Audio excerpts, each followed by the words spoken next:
David, thank you very much for joining us, taking your time to give us the benefit of your insight. Welcome to the show. Thanks, Michael. Good to be here. Can I just go on the small parties first? There are 3 polls that I want to talk to you about, obviously. It was the Talbot Mills poll of last week, which the Labour Party are connected with in some way, shape or form. Your poll, which is the Curia taxpayers poll. And then last night's Television One. They've got a new polling agency I see there now, David. I think it's a renamed one. Same agency, new name. Oh, Varian, they now call themselves. Okay. Yeah. Okay. Now, they all sort of say the same thing, but before we go big picture stuff, I'd like to go small picture stuff, and because I think that the small parties are actually going to play a role or not in this election. They're either going to hoover up a lot of anti-government votes, or alternatively, they are going to get themselves to the threshold. In those 3 polls, I've just talked about Te Pāti Maori, so we'll talk about them first. Talbot Mills had them at 7%. Last night, there they were, which is probably what I thought where they'd be, about 3%. Why such a huge polling discrepancy? I think it might have been Roy Morgan who had them at 7%. Oh, Roy Morgan. I don't think there. Yeah, look, there is discrepancy. It looks to be a wee bit outside the margin of error. And that's because partly, look, when you're polling 1,000 people, the proportion who say Maori Pahi, you're talking, 40, 50 people, etc. So it is a bit variable there. What they have all shown, though, is this is a party that 1.5% to 2% last election, and all the polls are showing they're actually set to, if they keep this up, get much more than 2 MPs, somewhere between 4 MPs in the most conservative poll to 9 MPs in that Roy Morgan poll. And that will mean that if they're part of government, and it would only be a centre-left government, the Nationals ruled them out, they're not just going to be like a minor, we've only got 2 votes. They could actually be demanding quite significant compromises in return for their support. They could, but I'm interested in the fact that there would be such a discrepancy between polling agencies. You poll yourself. Yeah, the thing is, there's different methodologies, and the Roy Morgan poll does tend to always have the smaller parties quite a bit higher. That's true. Than other parties, the other polls. So it is less surprising when it's a Roy Morgan poll, in my experience, that they have those smaller parties a bit higher, because I don't know their methodology. Some companies publish theirs, they don't. But whatever it is, it tends to always have that effect where the major parties are a bit lower, the smaller parties are a bit bigger. Okay. In the end, you're best to average them out. Each poll can have an error with it, but if you average out 3-4 polls, you tend to get to a fairly good place. And as you were saying at the beginning, without jumping ahead, in terms of how close it is between who forms government, they're actually all quite consistent. They range from a hung parliament to a cup of seat majority to national enact. Now, so you're quite right. It was a Roy Morgan poll. It wasn't the Talbot Mills poll. But the Talbot Mills poll, your poll, and the TVNZ poll last night basically said the same thing, and that is that National's got its nose ahead, but only its nose, in an extraordinary tight race, and that ACT continues to be or to grow its support just incrementally, but it's going in the right direction. Why last week your poll was a little depressing, I have to say, if you wanted to change your government, David. Last night's poll was a bit more optimistic, because it seems that National's bleeding support to ACT rather than picking up support from the centre ground. Is that your reading?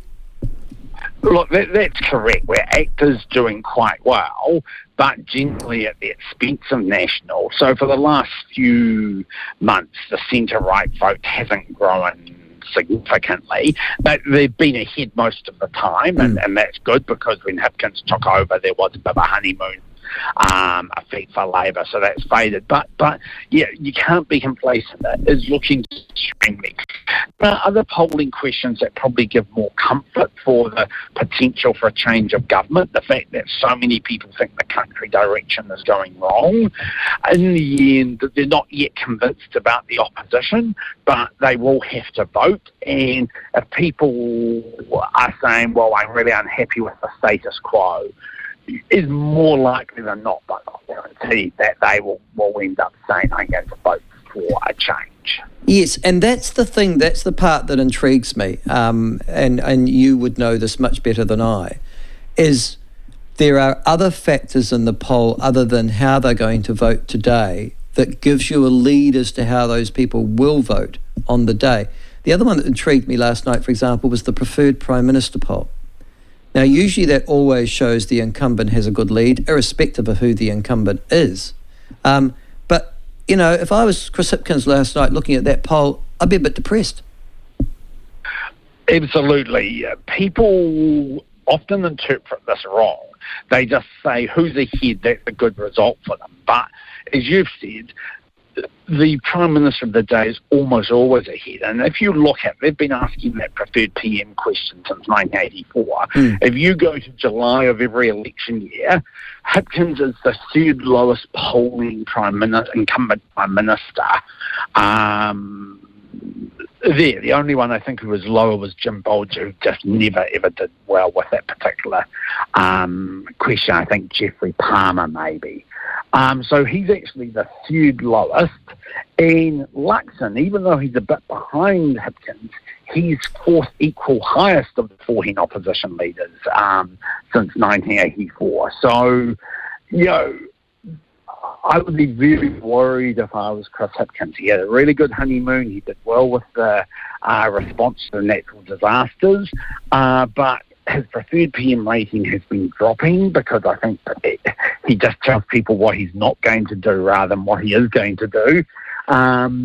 But also his favourability has been dropping too. We only asked this one in the Curia poll, but he used to be plus 33% favourability, and every month since March that's been dropping, and it's now down to plus 15%. Now that's still pretty good. Jacinda left office at -1, so he's still better than Jacinda and better than Luxon, but that's a worrying trend.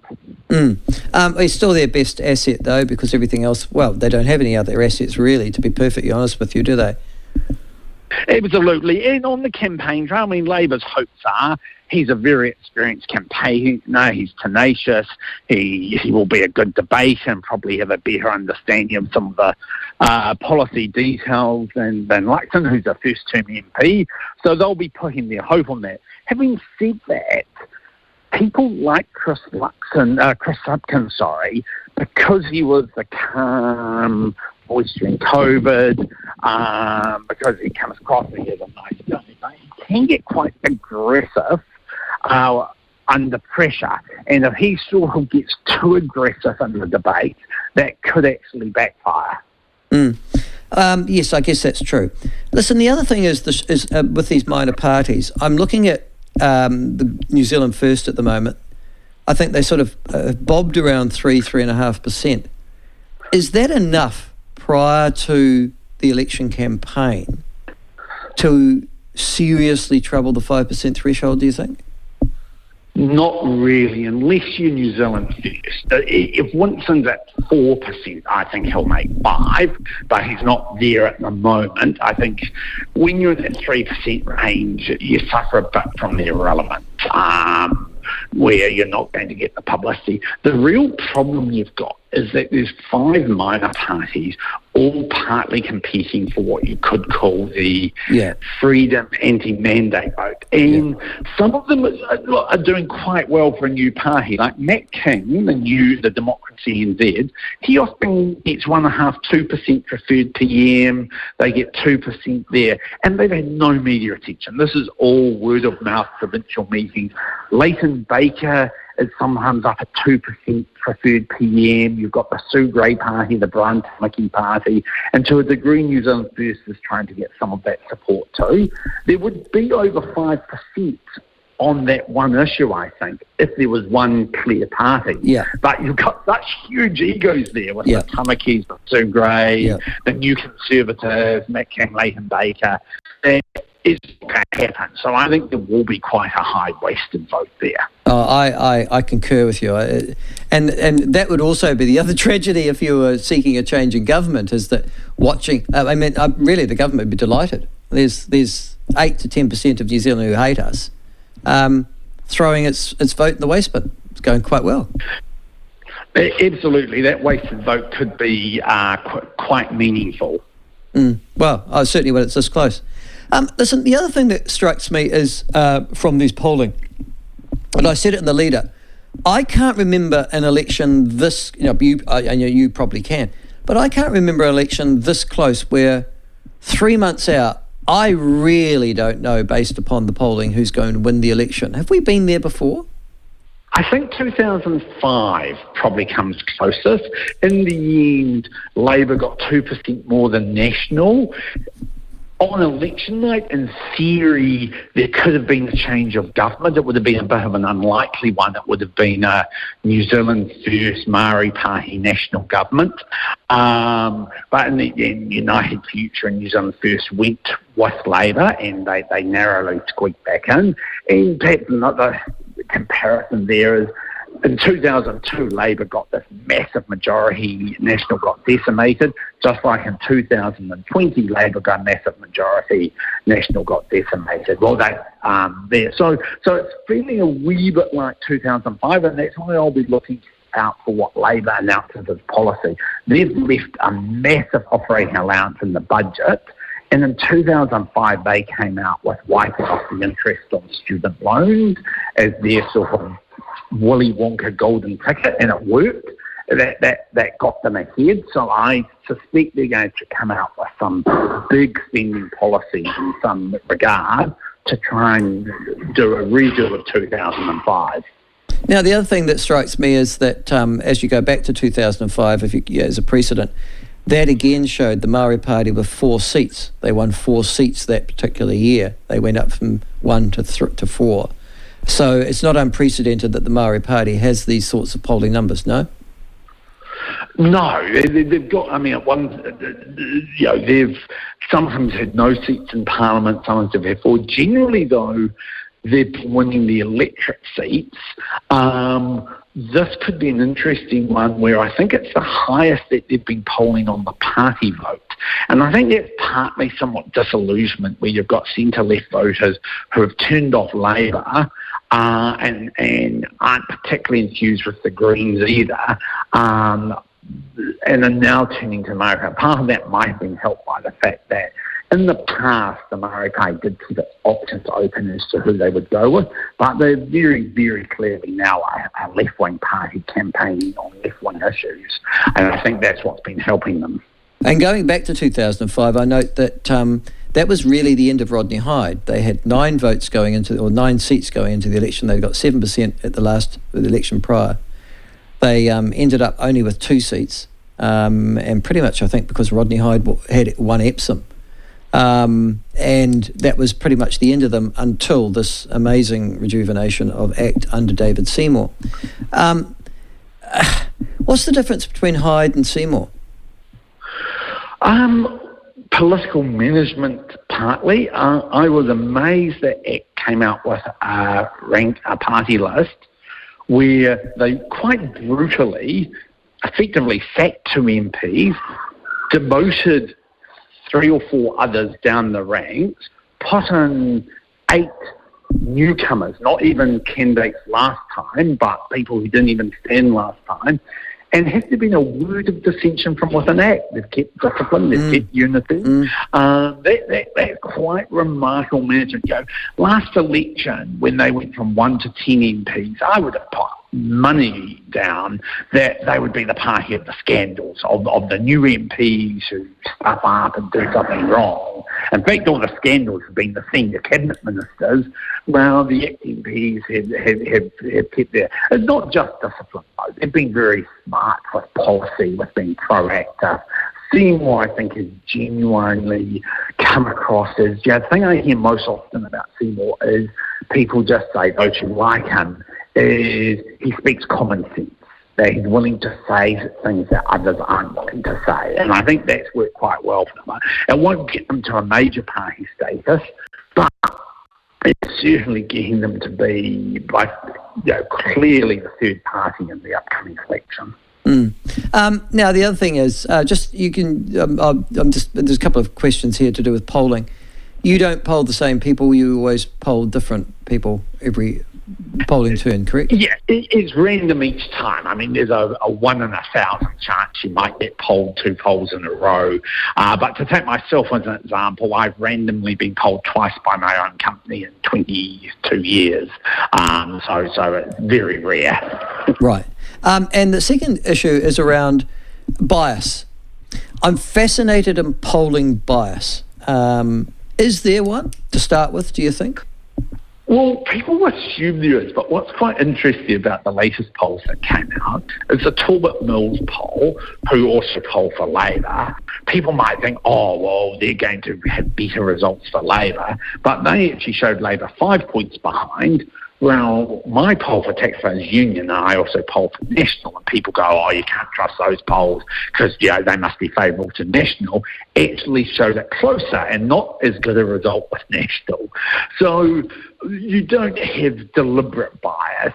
There can be differences in methodologies that can have an effect, but it's worth remembering this is an MMP system. If there's a 1% difference in the polls, that makes a difference of 1 seat in Parliament. In the US, the UK, Australia, a 1 or 2% difference in the polls could mean 20 or 30 seats. Because of first past the post there. So we don't have bias in the polls. You do have methodology differences, how many cell phones do you call, how many from the internet panel, do you weight it just for gender, age, or also ethnicity, income, etc. Beyond that, they're actually pretty consistent. And as we just talked about, the 3 polls out within a week, Colmar, Brunton, Talbot Mills and Curia, all showed pretty much the same. It was either between 60 and 62 votes for National and ACT and 58 to 60 votes for Labour, Greens, Maori Party. And finally, David, thank you for giving us time, but I'm interested in turnout. It seems to me that this election, like many others, will be determined by whether or not people who would normally vote to the left or the right will stay at home or actually go out on the day, wander down either on the day or prior to it and fill in their paper form at a designated polling booth, and off we go. Is turnout going to be this time critical? Because it usually is, isn't it, that the greater the turnout, the more left voting people you have voting? Generally, yes. And last time we saw that with the advance voters, or especially, and that was over half the people advance voted, they were Labour Green voters.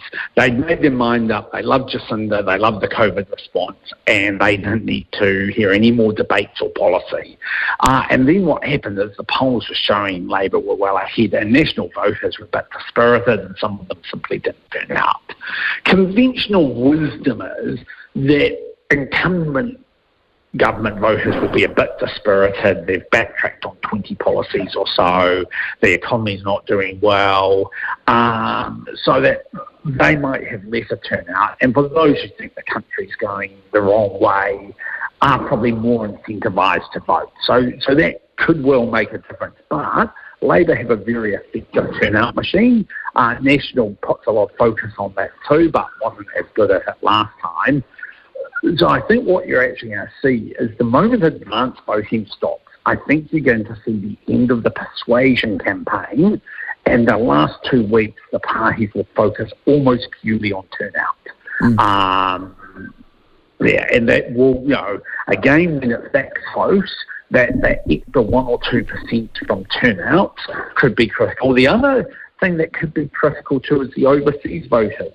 last time they heavily favoured Labour and Greens, they often do, but a lot of expats were very annoyed that we made it so tough for them to get back into New Zealand. You know, there's 100,000 Kiwis in the grounded Kiwis group or something, and if they're still holding a bit of a grudge over that, you could actually have Labour's traditional advantage with overseas voters not transpire.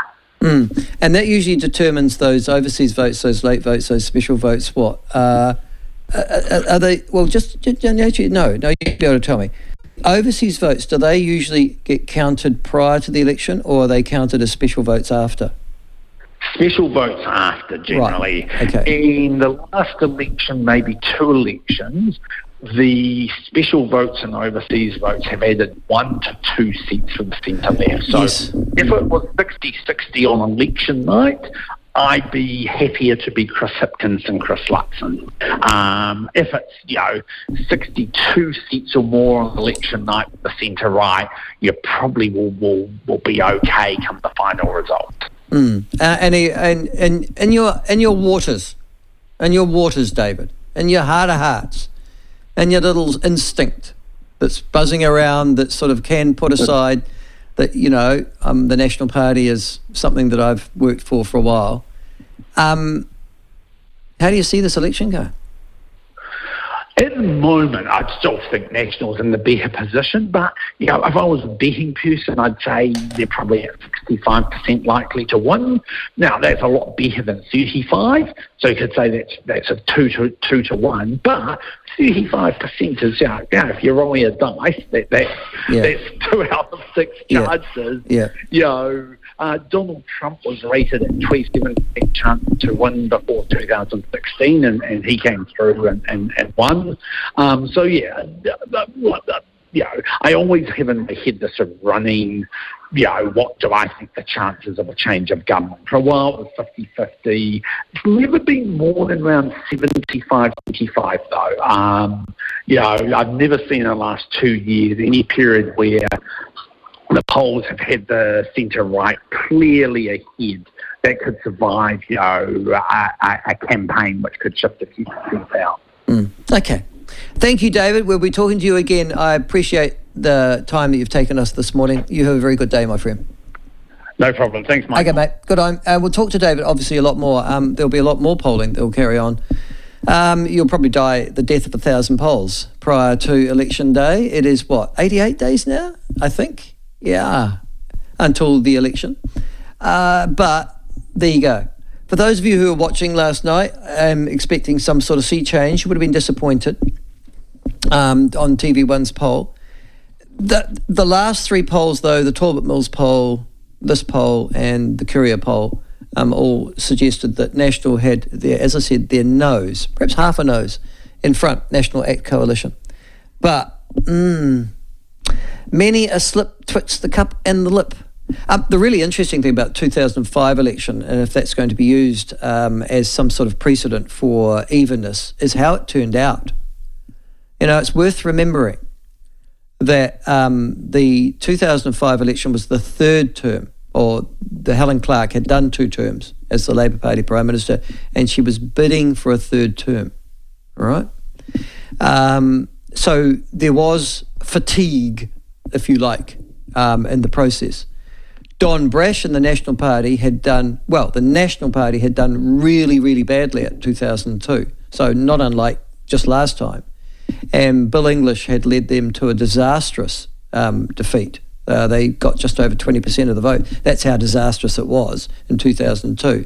Don Brash was put in.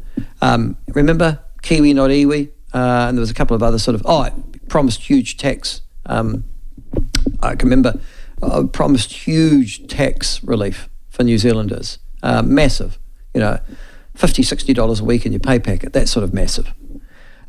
So they got very close, and they won, 48 seats in the end, and Helen Clark won 50. But it was really the other parties that was fascinating. There were 5 other parties that got into Parliament, unlike this time. New Zealand First got 7 seats. They won 7 seats. The Greens won 6 seats. The Maori Party won 4 seats. United Future under Peter Dunn won 3 seats. Rodney Hyde, leading ACT, got 2 seats. And Jim Anderton's Progressive Party got 1 seat. So what's that? 1, 2, 3, 4, 5, 6 other parties represented in the House. So there was a bit of, at that time, you'd have to say, looking at the election, a bit of a plague on view, or a very high third-party vote that was split between, 1, 2, 3, 4, 5, 6 other parties. But will that happen this time, if that is going to be the analogy of 2005?